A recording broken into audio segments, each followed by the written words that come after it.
Bien, el anterior tema hemos llevado hígado y páncreas, ¿verdad? Y en el páncreas hemos hablado un poco de la insulina que controla la glucosa en sangre, ¿verdad?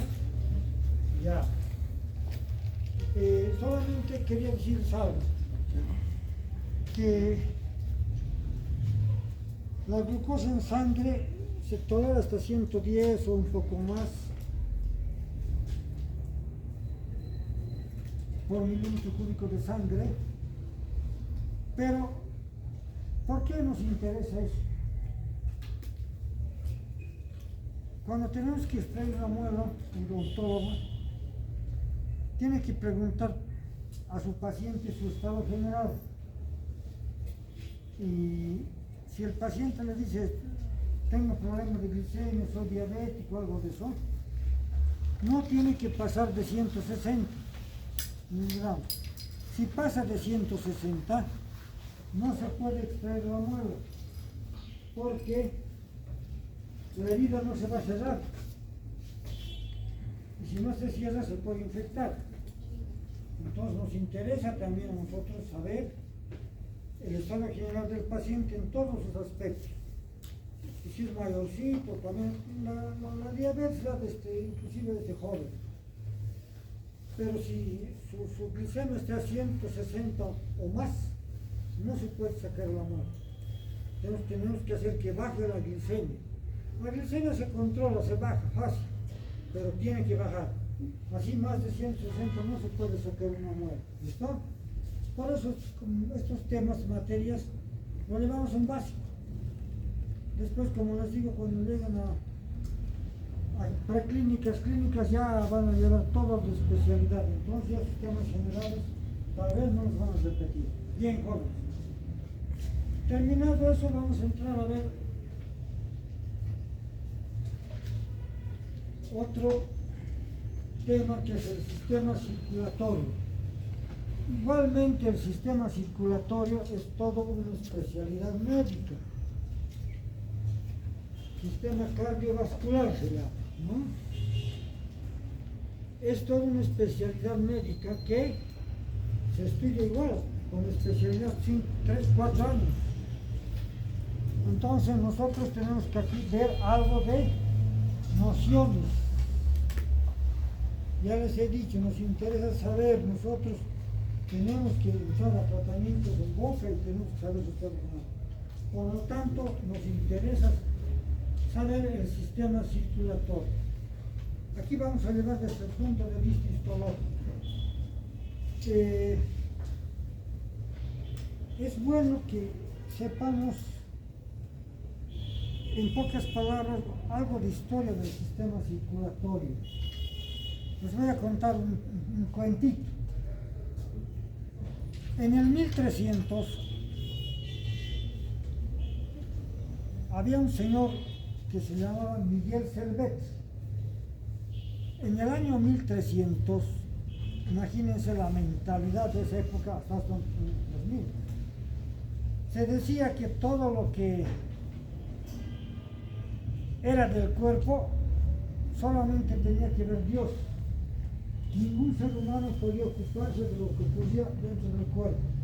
Y los que investigaban en esa época les llamaban brujos, herejes. Había mucha gente, pesados, muchos que han investigado. Y eran tiempos de la Inquisición, o sea, los que quemaban vivos por herejes. Miguel Servet había dicho que en el cuerpo circula un líquido rojo. En el cuerpo circula un líquido rojo. Y se le ha dicho, pero ¿cómo eso solamente Dios tiene que ver? ¿Qué se está preguntando? ¿Sí? ¿Qué era pues lo que circulaba? El líquido rojo era la sangre. Pero como era épocas de 1300, la Inquisición, lo han tildado, lo han acusado de hereje. Y como hereje lo han quemado vivo a Miguel Servet. Si quieren se anotan, ¿no? Alguna vez una charla. Por hablar del sistema circulatorio. Esa vez había el obispo Calvino que ha dirigido la Inquisición. Bien, eso como anécdota. Por lo tanto, el sistema circulatorio de qué consta? Sistema cardiovascular. Circula la sangre por el cuerpo. Hay una bomba que hace circular que se llama el corazón. Y que los vasos que salen del corazón se llaman arterias. Y los vasos que llegan se llaman venas. Eso nos han enseñado ya en primaria, sabemos. Y la bomba que hace circular se llama el corazón. Bien, ¿qué es lo que vamos ahora a estudiar en histología? Las paredes de esos vasos.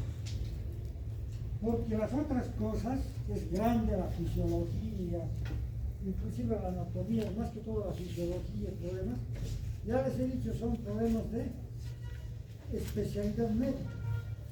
Pero nosotros en histología vemos las paredes, cómo está formado esos vasos. Por eso dice la estructura general de los vasos. ¿Qué vamos a ver? Se llama túnicas.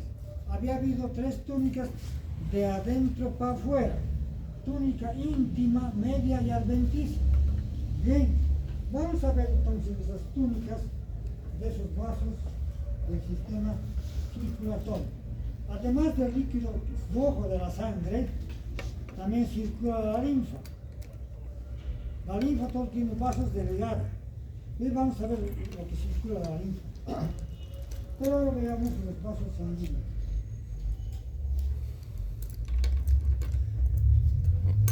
El corazón, la bomba, lo que sale son las arterias. Para la cabeza y las extremidades superiores atrae la aórtica.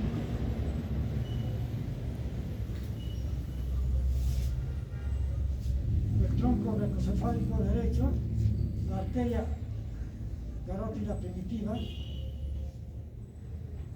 Luego, para los miembros inferiores, las arterias ilíacas. Bien, la sangre regresa a través de las venas. La vena pulmonar y la vena cava, inferior. Les he dicho que vamos a estudiar la estructura de los vasos, no tanto, digamos, las ramas, nada de eso, porque eso lo va a llevar en la anatomía. Bien, aquí tenemos una esquemita que nos muestra las túnicas de las que estábamos hablando. Era la túnica íntima, la túnica media y la adventicia. Bien, aquí vamos a ver la túnica íntima, la primera capa, la más interna. La túnica íntima está compuesta de la más interna, una capa de células endoteliales se llama. Primero, capa de células endoteliales. Estas células están dispuestas longitudinalmente y se unen entre células a través de uniones ocluyentes, quiere decir bien cerradas, uniones ocluyentes. Muchos núcleos hacen inclusive relieve, porque los núcleos aparecen más huesos que la misma célula, que es bastante delgada. Luego hay una capa subendotelial, aquí está, les estoy mostrando, que está debajo de la capa de células endoteliales, una capa subendotelial. La capa subendotelial está compuesto de algo de tejido conectivo, fibras colágena tipo 3 y algunas, estas son células de tejido muscular liso, o sea que en la capa subendotelial ya hay células de tejido muscular liso. Hay también colágeno tipo 3 y tejido conectivo, condroitín sulfato también encontramos. Bien, ahora vayamos alejándonos. Aquí ya ven una como serpentinita. Esta es la membrana elástica interna. Entonces la membrana elástica interna es el límite entre la túnica íntima y la túnica media. Repito, la membrana elástica interna es el límite entre la túnica íntima y la túnica media. La membrana elástica interna, como su nombre lo indica, está compuesta de fibras elásticas. Entonces, son fibras elásticas.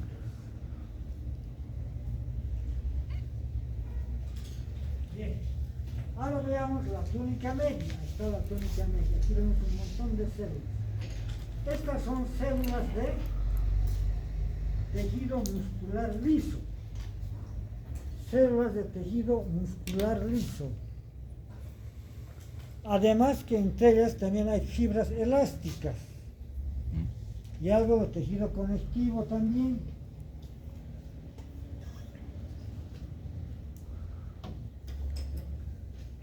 Luego tenemos la capa más externa, la adventicia. La adventicia sí es una capa que está compuesta de mucha colágeno, fibroblastos, ¿no? O sea que sí, fibras colágenas, elásticas también se encuentran fibroblastos. O sea, es una capita más dura, ¿no? Ahora ustedes verán aquí hay unos. ¿Qué son estos? Son capilares que se llama vaso-vasorum. ¿Qué quiere decir vaso-vasorum? Vaso del vaso. Entonces tenemos el vaso-vasorum que generalmente se encuentra en los grandes vasos, ya sea arterias o venas. ¿Para qué? Para nutrir las capas más externas de los vasos, especialmente de los grandes vasos de gran calibre. Así se llaman, vasos de gran calibre. La sangre puede transfundir, puede traspasar desde la luz del vaso hacia algunas capas, pero las más externas no se siguen. Entonces existen estos pequeños capilares que van a nutrir a estas capas externas de los vasos, especialmente de los vasos de gran calibre. ¿Listo? Bien. Eso se llama el vaso-vasorum. Entonces estamos concretos, ¿no? ¿Me están entendiendo? Tres capas. Íntima, media y adventicia. Ya sabemos qué es el vaso-vasorum. Bien. Ahora, esta es una estructura general de los vasos sanguíneos, pero varía de acuerdo al calibre y de acuerdo a si es arteria o es vena. O sea, quiere decir que les estoy diciendo la estructura general, así está compuesta, pero hay variaciones, ¿no? Bien, ahora vamos a ver las variaciones. Entonces, ya hemos visto la estructura general. Bien, ahora entramos a ver las arterias. Las arterias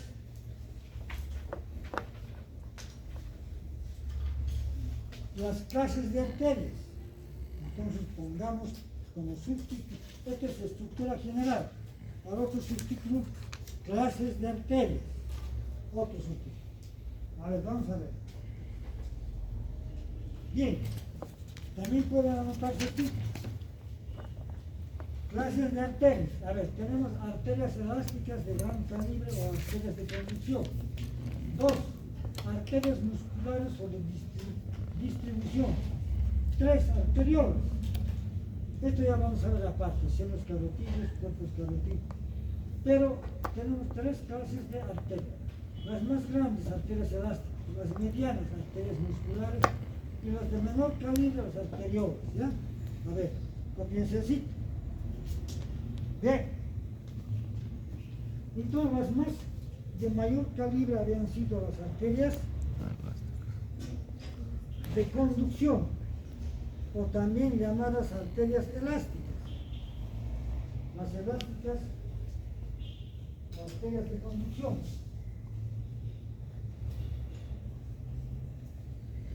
Las otras arterias habían sido las medianas musculares o de distribución. Esos nombres anótense, no los da lo que pongamos en el examen. ¿Cuáles son las de distribución? Las arterias musculares. ¿Cuáles son las arterias de conducción? Las arterias elásticas. ¿Ves? Fácil. Y las arterias que son mucho menos calibre, de menos de 0,1 milímetro, se consideran anteriores. ¿Ya? Nos acordamos de senos carotídeos, cuerpos carotídeos. Estos son órganos que están en la bifurcación de las carótidas. A ver, vamos a ver. Entonces, otra muestra de lo que es las arterias, las venas. En la bifurcación de estas carótidas están los senos y cuerpos carotídeos. Ya vamos a ver, ¿no?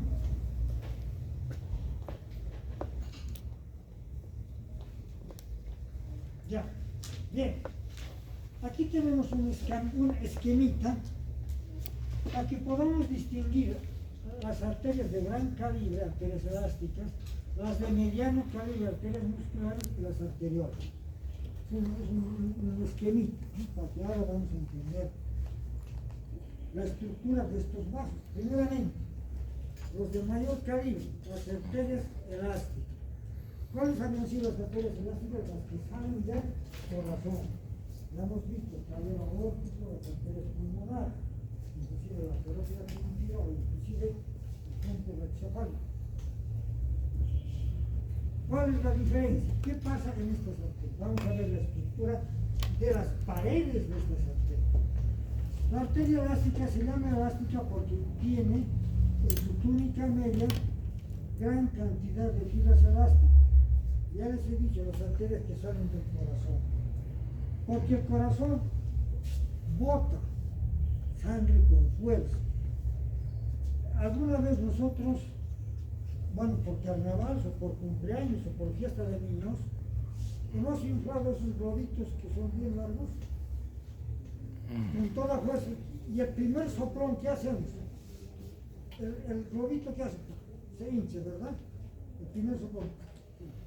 Igualito pasa con la arteria, el primer golpe del corazón se hincha. ¿Qué pasaría si esas arterias no fueran elásticas? Se puede romper. Entonces, la naturaleza ha hecho que sean elásticas, que aguanten eso. Y eso luego reposa. Y ya vamos a ver la presión, el pulso, todo. Bien. Por eso, ¿qué pasa en las arterias elásticas? Vamos a ver de adentro para afuera. La interna, ya hemos visto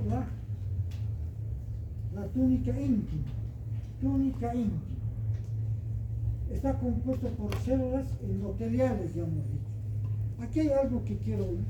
En las células endoteliales de la arteria elástica, en estas células, existen unos pequeños gránulos que se llama Weber Palade.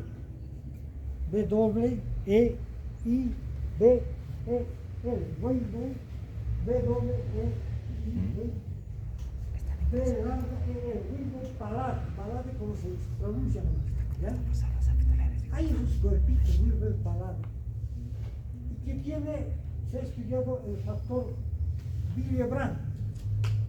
Willebrand con B-W, Willebrand, B larga, B-R-A, Brand. ¿Qué es el factor Willebrand? ¿Y qué son los de Weber Palade? Cuando hay fracturas de estos grandes vasos, ese factor Willebrand,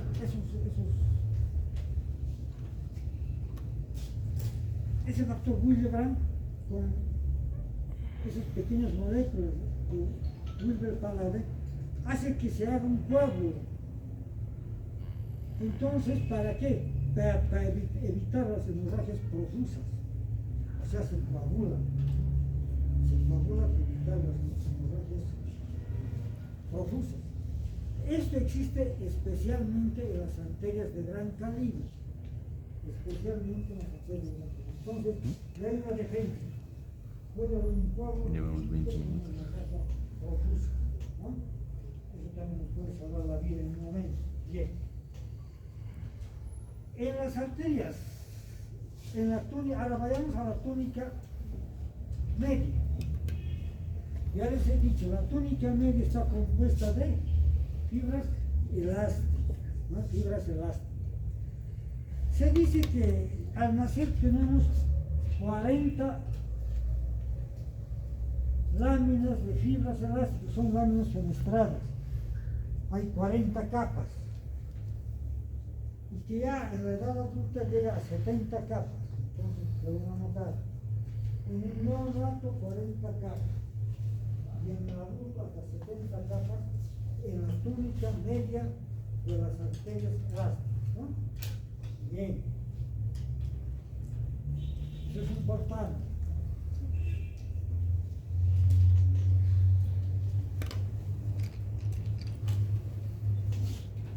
Ahora vayamos a la adventicia. La adventicia está compuesta de, ya hemos dicho más anteriormente, de mucha colágeno, igualito que todas las arterias, fibras colágenas, elásticas.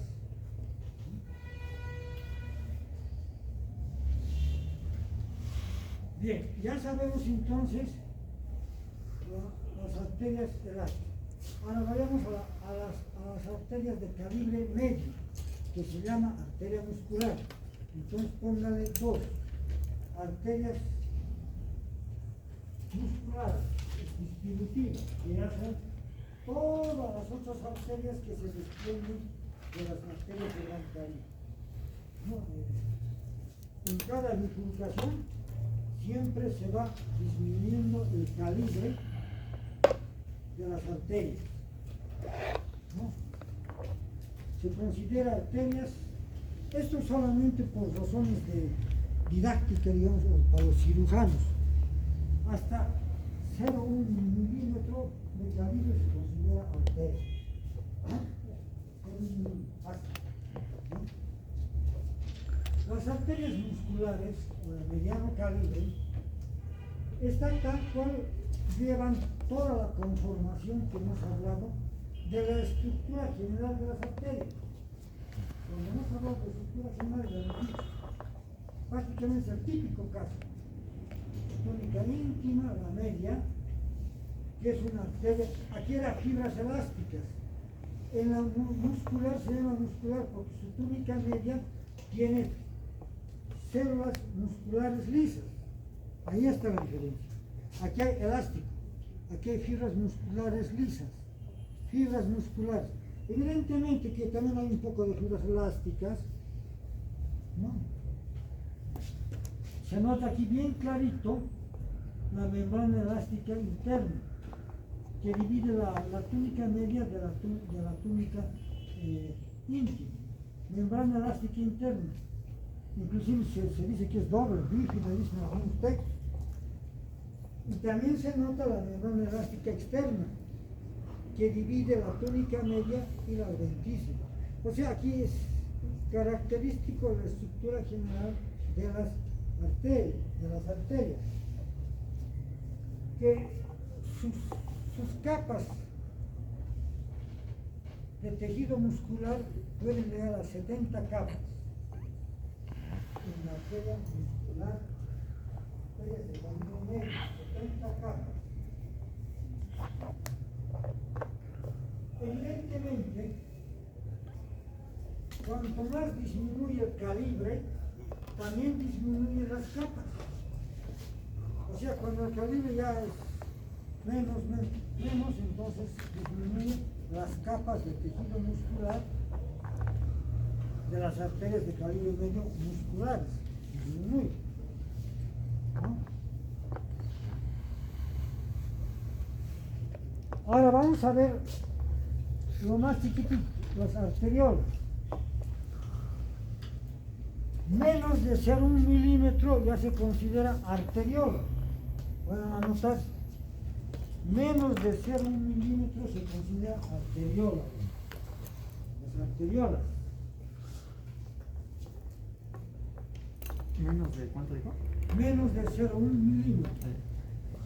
Menos de 0,1 milímetro se considera arteriola. Las arteriolas, ¿no?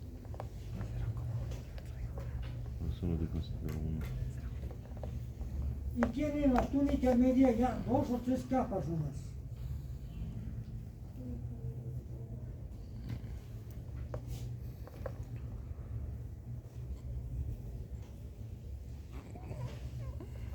las arteriolas de menos calibre y las vénulas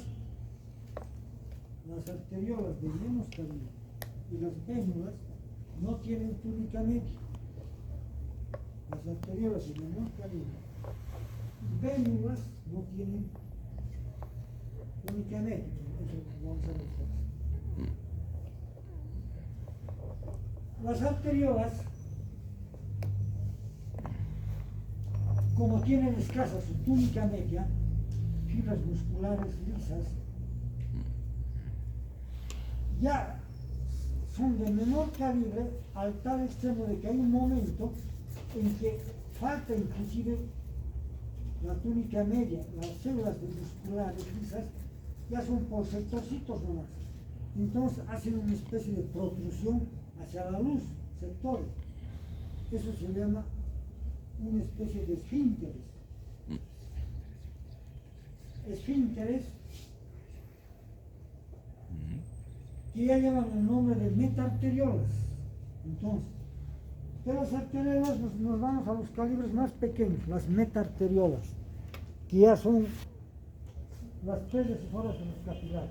O sea, las metaarteriolas son las más delgaditas, ¿no? Que tienen esfínteres. Te pegan el esfínter. Quiere decir que tienen ¿Ahora pliegues entiendes? que ya Te pegan el esfínter. controlan la salida de la sangre. Muchos autores consideran a las arteriolas como los controladores o de la presión arterial superficial. Son los que controlan la presión arterial superficial, las metaarteriolas.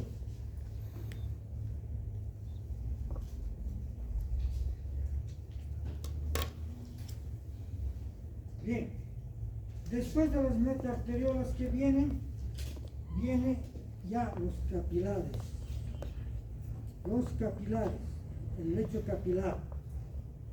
Ahora vamos a ver, estamos yendo de grande a chico, ahora vamos a ver los vasos más delgaditos, los capilares. A ver, vamos a ver los capilares.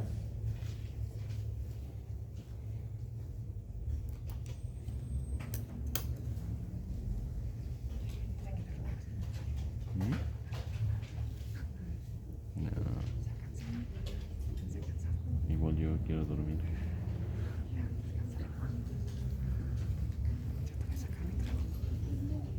Ya me olvidé el mío. Este es, Tejido conectivo, no, fibras elásticas. en histología del laboratorio vamos a ver esto. No hay Fibras señal de tele. elásticas de la pared de la arteria de gran calibre. Esto en el laboratorio lo vamos a ver. Hasta los capilares. Vamos a ver por qué. Ahorita vamos a ver. Bien, vamos a los capilares. O sea, ya hemos entrado lo más delgado y hemos entrado el lecho capilar. ¿Qué pasa en los capilares? Los vamos a clasificar, que nos conviene. Entonces pongan capilar, por supuesto subtítulo, y otro subtítulo, clasificación de capilares. ¿Cómo se clasifican? Capilares continuos, fenestrados, sinusoides. Bien. Ya, antes de avanzar un poquito más, deberíamos primeramente ver dos puntitos. A ver, vamos a ver esto. Senos carotillos, cuerpos carotillos y cuerpos carotillos. Esto no nos habíamos estado pasando. Hemos dicho que dónde están los senos carotillos y cuerpos carotillos. Están en la bifurcación de las carótidas, ya hemos dicho. Bien, ¿qué función tienen? Son varoreceptores. O sea, la pared de los vasos está compuesta por células, ¿no ves? Por células endoteliales. Esas células un poquito se agrandan, se modifican y constituyen unos pequeños órganos en la bifurcación de las carótidas. ¿Qué función tienen estos senos carotidios? Varoreceptores. ¿Qué quiere decir? Que van a controlar la presión arterial. Ya les voy a hablar de la presión arterial, que es muy importante. Entonces aquí controla la presión arterial. Los cuerpos carotídeos y cuerpos aórticos controlan, son quimiorreceptores, o sea, también los elementos químicos de la sangre son controlados por estos cuerpos que igual están en la bifurcación de las carótidas. Entonces ya sabemos que son senos carotídeos y que son cuerpos carotídeos, cuerpos aórticos. Bien, vamos a lo que estamos. Ya. Estábamos viendo los capilares continuos demostrados en nosotros. Vamos a ver capilares arteriales venosos, anastomosos, romos y conducto central. Vayamos a ver los capilares continuos. Ahí está. Capilares continuos. ¿Por qué se denomina continuo? Porque el tubito, que puede ser desde 0 micrómetros hasta 25 micrómetros, que en su mayor parte son 8 o 10 micrómetros de calibre. A ver, cuando han llevado sangre, hemos llevado sangre, ¿verdad? ¿Cuánto había medido el diámetro del glóbulo rojo? 7,5, ¿verdad? Ya. ¿Y cuánto medirá el diámetro de estos capilares? Tiene que medir 8 o 10 micrómetros para que pase el glóbulo rojo, si no, no pasa. Entonces 8 o 10 micrómetros para que pase un glóbulo rojo. Sus paredes de estos capilares están digamos, extendidos longitudinalmente y unidos por uniones ocluyentes. Ya saben las uniones ocluyentes, hemos llevado al comienzo de la clase, ¿no? A comienzo de la histología, las uniones, ¿no? Adherentes, ocluyentes, desmosomas, las ocluyentes eran los más cerrados, un lugar entre célula y célula. Ocluyentes, aquí hay uniones ocluyentes. Quiere decir que no entra ni sale nada. Fácil. Después vamos a ver que cuando se hinchan puede haber aumento de la permeabilidad del capilar por otras razones, pero en lo correcto, en lo normal, son cerrados estas células endoteliales, que además se ha estudiado las células endoteliales que producen colágeno 3, 4 y 5, más que todo 4 y 5, producen colágeno 4 y 5. También producen endotelina, ¿no? Producen endotelina, que es un vasoconductor, endotelina, ¿no? O sea, tiene su función estos capilares. Los capilares, a más de tener la capa de células endoteliales, aquí no hay pues capa media, túnica, no hay, solamente una capita nomás. Pero sí están rodeados de lámina basal y también de pericitos. Hay células pericitos que se llaman. ¿Qué son los pericitos?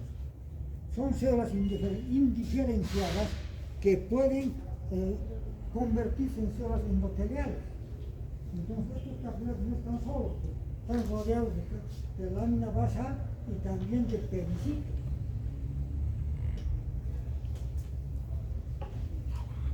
¿Dónde tenemos Parece que capilares viven bichos continuos? ahí. Donde no tiene que haber intercambio mucho por el medio. Ejemplo, el sistema nervioso central, en el cerebro, ¿no ven? Ustedes saben, bueno, no se va a poder aire de sangre en el cerebro, vamos a llevar. Luego, otro lugar donde no puede haber intercambio, pulmón. En el pulmón. O sea, los capilares continuos se encuentran cerebro, el sistema nervioso central, pulmón y también tejido conectivo dermis, por la piel. Son lugares donde hay importancia No se sabe dormir. de que los capilares sean continuos. Bien, vamos a ver la comparación ahora. Bien, aquí, este es un esquemita igual, a base de esquemas vamos a aprender. Capilar continuo, fenestrado y sinusoide. Ya hemos dicho el calibre del principio en glóbulo rojo. Más o menos el fenestrado también. Pero el fenestrado tiene sus orificios, llamados fenestraciones, de 60 a 80 micrómetros. ¿Quién se lo come?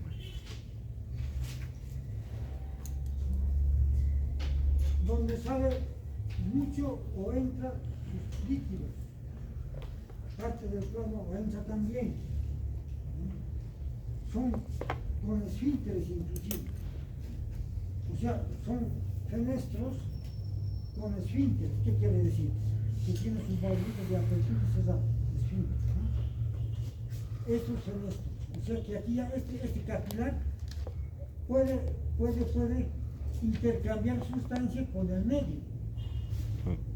También tiene más o menos la misma, un poco más grande, el calibre. Pero ya pueden intercambiar gracias a sus pequeños fenestros.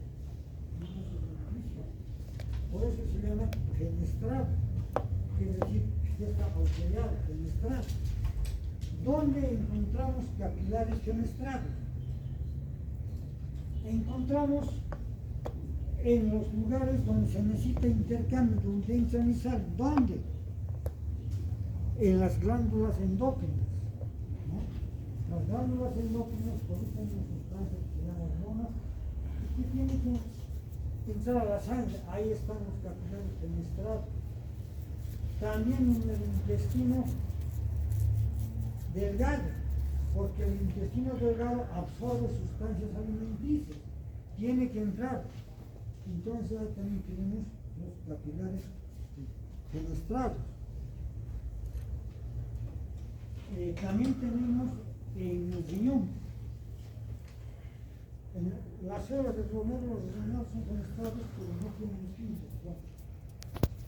Pero en los riñones también hay fenestrados. O sea, ¿dónde hay? El intestino delgado y el riñón son capilares fenestrados porque tienen que haber intercambio de sustancias centralizadas por su trabajo en el riñón. ¿No? Bien, ahora vamos a ver a los sinusoides, que son mucho más, de mayor calibre, hasta 30 micrómetros. El sinusoide. Las células endoteliales del sinusoide no están unidas como en el continuo, con uniones ocluyentes. Aquí hay espacios grandes, no tan grandes para que se salga el glóbulo rojo, pero salen hasta 0,5 micrómetros pueden salir, como en el caso de los sinusoides hepáticos. O sea, quiere decir que son capilares que tienen gran intercambio con el medio. ¿Dónde encontramos sinusoides? Estos capilares sinusoidales, ¿dónde encontramos? Encontramos en el hígado, en el vaso, tejido hematopoyético y en algunas glándulas endócrinas. Repito, en el hígado, en el vaso, tejido hematopoyético y algunas glándulas endócrinas. Encontramos capilares sinusoides.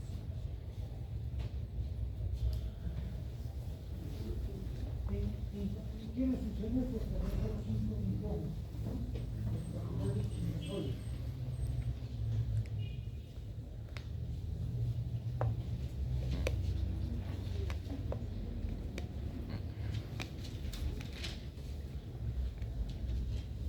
Bien, ahora, a ver, sigamos adelante. Todavía no vamos a llegar a los 20. Todavía un ratito entre 20. Entonces, son los continuos, son estos capilares papilares y luego ya vamos a los capilares anastomosis o arteria venosa. glomos y conducto central. ¿Qué son los glomos? Los glomos son pequeños órganos que se encuentran en la punta de los dedos. Pueden poner glomos, son pequeños órganos que se encuentran en la punta de los dedos, donde encontramos arteriolas sin tejido elástico. Pues esas arteriolas no son elásticas, más bien tienen bastante superficie dura, ¿no? Pero esos globos compuestos de arteriolas sin capa elástica y con bastante inervación, o sea, son bastante inervados, son lugares de alta sensibilidad, los globos, que se encuentran en la punta, en el punteco de los dedos. Eso nos faculta que con el dedito, con la puntita, podemos palpar, ayuda al tacto. Por ejemplo, yo sin mirar puedo ver así. Ah, es madera, a ver, sin mirar. Ah, es metal, a ver, es bastante sensible. En algunos colegios, bueno, pues yo soy antiguo, ¿no? En algunos colegios y en el cuartel, para mayor castigo a los soldados hacían esas flexiones sobre la punta de los dedos, no sobre la palma, sino la punta, sobre la punta. ¿Por qué? Porque dolía más, y era como castigo, porque duele más. Si ustedes hagan la prueba la puntita, van a poder palpar metal, madera, estuco, hasta los globos. Ahora vamos a ver esto del conducto central de la anastomosis arteriovenosa. Esto es solamente una descripción nada más. Vamos a ver. Todos los conductos, ahí están. Ya hemos dicho que la sangre, todas las arterias van a llegar al lecho capilar, este es el lecho capilar y luego va a pasar a la parte venosa. Este es el lecho capilar. La parte próxima se llama conducto central. Entonces, la parte proximal del lecho capilar se llama conducto central. Es para que no se confundan términos. Busquen conducto central. ¿Qué será conducto central? Es la parte proximal, próxima a la arteria, por eso se llama conducto. Y la parte más distal, conductos de paso libre. Conductos de paso libre. ¿Por qué aquí hablan, aquí paso libre, aquí? Porque aquí hay fenestros, aquí hay metarteriolas. Entonces, pero es el conducto que está más cerca de la arteria, conducto central. Y el que está más lejos, conducto de paso libre. ¿Ya? Cuando se obstruye este lecho capilar, hay anastomosis, o sea que la sangre directamente de la arteria pasa a la vena. Eso se llama anastomosis arteriovenosa. Cuando hay obstrucción del lecho capilar, la sangre directamente de la arteria se pasa a la vena. Anastomosis arteriovenosa. El lecho capilar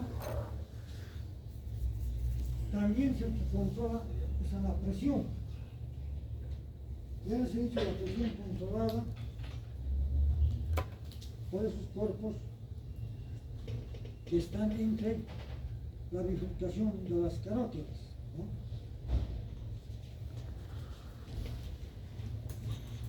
La presión es controlada también por hormonas. Cuando la presión baja, el riñón expulsa, si se puede decir expulsa, renina. Y la renina se convierte en angiotensina 1, angiotensina 2. La presión baja, el riñón actúa para que suba la presión, para que no estemos cayendo, sube la presión, el riñón trabaja. Pero, a veces también, cuando las arterias,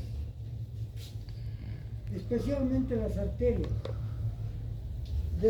que llegan al corazón, que se llaman coronarias, se llaman de lípidos, de grasita y más también coadyuvados con un poco de elementos químicos como el calcio, etc. En personas mayores se endurece esta arteria hemos dicho elásticas, ¿no? Mucho hemos hablado de pero cuando ya la persona ya no tanta elasticidad, especialmente en las coronas se llena de grasa. Y si se llena de grasa empieza como a engordar interiormente la arteria. Entonces interiormente la sangre ya no pasa con la facilidad. Entonces ya disminuye el flujo sanguíneo y la arteria ya no es tan extensiva, ya es más durita. Entonces quiere decir que, ¿cómo lo medimos? Ya ha subido la presión. Entonces sube la presión. Se puede captar eso con tensiómetro, se puede captar la presión sanguínea. ¿Por qué a nosotros nos interesa eso? Yo voy a curar el corazón, la arteria, no sé nada. Yo soy odontólogo. Pero si viene un paciente y quiere que le saque la muela, le digo, señor, ¿cómo estás? Y me cuenta de que es hipertenso, que tiene la presión alta. Entonces no lo puedo sacar la muela. Porque si le pongo el anestésico, mi anestésico, el anestésico del odontólogo, tiene peso hipertensivo, tiene adrenalina. Y sobre lo que tiene la presión alta, hipertenso, le aumento más presión, ese paciente se va a desmayar en el consultorio. Entonces, señor, controlaremos la presión, haremos bajar la presión y cuando le baje la presión le saco la mano. Porque además me va a dar una hemorragia profusa y es peligroso. Entonces tenemos que pedir una autorización de su médico. Tengo la presión alta, doctor, muy bien. A ver, su médico que me autorice para que yo le saque la muela y le ponga anestésico normal. Si el médico me autoriza, bien, siéntese y le saco la muela. Si se desmaya, tiene que primero. Pero si yo, sin preguntar nada, presión alta, le pongo la anestesia y me desmaya en el consultorio dental, ¿quién tiene la culpa? El odontólogo y los abogados son nuestros enemigos. Viene un abogado ahí, proceso, ¿no? Justicia. ¿Vale? Entonces, el odontólogo tiene que tener esos cuidados. Por eso estamos llevando en estas ciencias que llamamos básicas esos cuidados. Ya les he dicho. Vamos a pasar a segunda, tercera, cuarta, vamos a llevar muelas, obturación, esmalte, maravillas. Todo esto, no es repetir, pero se van a acordar ustedes. En histología me han dicho para su vida profesional. Es importante saber, por eso debe los, ¿no? Entonces a los hipertensos, a veces dice el médico, póngales anestésicos sin vasoconstrictor. ¿Qué facilita? Hay anestesia sin vasoconstrictor, claro, y no le pongo al paciente sin vasoconstrictor, pero después le sigue doliendo. Entonces tiene que ser la sesión rápida. No. Si tardo, no se va a dejar sacar, porque los anestésicos sin vasoconstrictor no anestesian bien. También la prevención. Incluso ahorita voy a la esquina, tiene anestésicos sin vasoconstrictor, sí, aquí está una caja. Le pongo a mi paciente, la adormezco, no mucho. O sea, un tercer modo de una difícil, pues, tal vez un incisivo, avance casi. Es la prevención exacta. ¿Están jóvenes? Ya. Ahora vámonos al otro lado, a las venas. Vamos a terminar. Bien. Aquí tenemos, esta es arteria y esta es vena. A primera vista, ¿cuál es la diferencia? La túnica media de las arterias es más gruesa que el resto de las túnicas. En la vena, ¿cuál es la más gruesa? La túnica bronquial. Lo primero. La más gruesa de las túnicas en las arterias es la túnica media. Y la más gruesa de las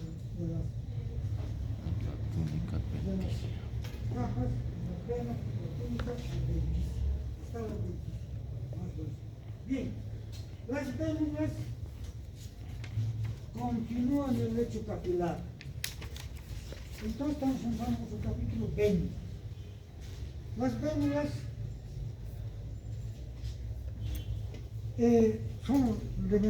son los vasos de menor calibre de las venas y tienen muy pocas capas medias, muy poca capa media.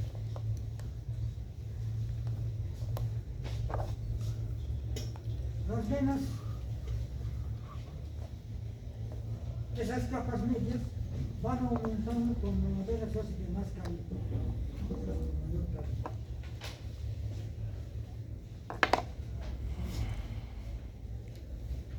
En las vénulas es donde hay el mayor intercambio de sustancias. Hace rato les he dicho que hay intercambio de sustancias. En las vénulas, en el lecho capilar venoso de las vénulas, hay mayor intercambio de sustancias que en el resto del aparato circulatorio. O sea, donde hay más intercambio es en las vénulas. Muchas veces en el lecho capilar intervienen elementos químicos procedentes de las células cebadas, de las células plasmáticas, de los leucocitos, ¿no? Que eliminan sustancias químicas que van a permeabilizar ese lecho capilar y también las venas. ¿Qué quiere decir permeabilizar? Que pueden pasar muchos líquidos a través de la pared de los capilares por acciones químicas de la respuesta inflamatoria. Entonces, al pasar la sustancia líquida de la sustancia inflamatoria, ese lecho capilar, esas venas, van a salir los líquidos y se va a hinchar. Se llama edema. Es edema cuando hay una infección, una picadura de mosquito, un golpe, edema, porque se ha permeabilizado los capilares, esas células endoteliales. A través de una célula endotelial pasan pequeñas partículas, se llama transitosis pinocítica. Anótense, transitosis quiere decir que los líquidos atraviesan de dentro a afuera de los capilares, de los vasos pequeños, especialmente de la pared endotelial. Las células endoteliales, si sacamos microfotografías, vamos a ver que hay líquidos que pasan de dentro hacia afuera, de la zona abdominal a la zona abdominal, atraviesa el cubito, la pared. Pequeñas microvesículas de líquido, eso se llama transitosis, paso de líquido a través de la pared de los vasos sanguíneos, de la capa especialmente de bien, las vénulas aumentan de gran calibre, las venas de mediano calibre a las venas de gran calibre que llegan al corazón. En las vénulas especialmente tenemos en la capa externa el vasovasor, ¿no? Y las venas de los miembros inferiores presentan válvulas para que la sangre en los miembros inferiores no retroceda. Tenemos válvulas en las piernas y los miembros inferiores. Bueno, eso simplemente es para que nos cuidemos los odontólogos, ¿no? El odontólogo a veces trabaja parado y estas venas se hinchan, ¿no? Entonces hay que evitar trabajar parado, generalmente sentadito, ¿ya? A veces se engruesan, como las venas hinchadas hemorroidales del esófago y del seno. Bien, jóvenes, este tema es lindo, la segunda parte del tema es corazón, que lo vamos a llevar el día martes, ¿eh? Estemos atentos a las disposiciones de las autoridades.